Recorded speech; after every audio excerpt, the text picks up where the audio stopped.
There is, দেয়ার আর, এটার ব্যবহার কোন স্থানে কোনো কিছু আছে এবং নাই এরকম বোঝালে দেয়ার ইজ দেয়ার আর। একটা জিনিস হলে দেয়ার ইজ, আর একের বেশি হলে দেয়ার আর।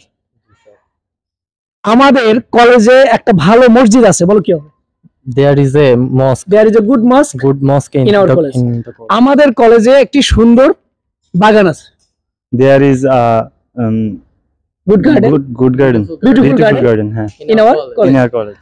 আমাদের কলেজে অনেকগুলো গাছ আছে।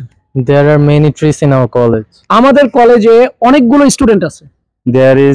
There are many একটা হলো students there is, there are many students in our college. আমাদের কলেজে 100 জন শিক্ষক আছে। There are 100 teachers in our college. আমাদের কলেজে 6000 শিক্ষার্থী আছে। There are 60,000 There are 6000 students in our college. আর আমাদের কলেজে একটি বাস্কেট গ্রাউন্ড আছে। There is a basket ground in our college.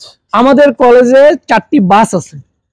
There are 4 buses in our college. Good. তার মানে দেয়ার ইজ হলো একটা আর দেয়ার আর হলো অধিক। তার মানে আমরা স্ট্রাকচারটা মনে রাখবো, দেয়ার ইজ দেয়ার আর, এরপরে কি আছে, তারপরে প্লেস দিব কোথায় আছে।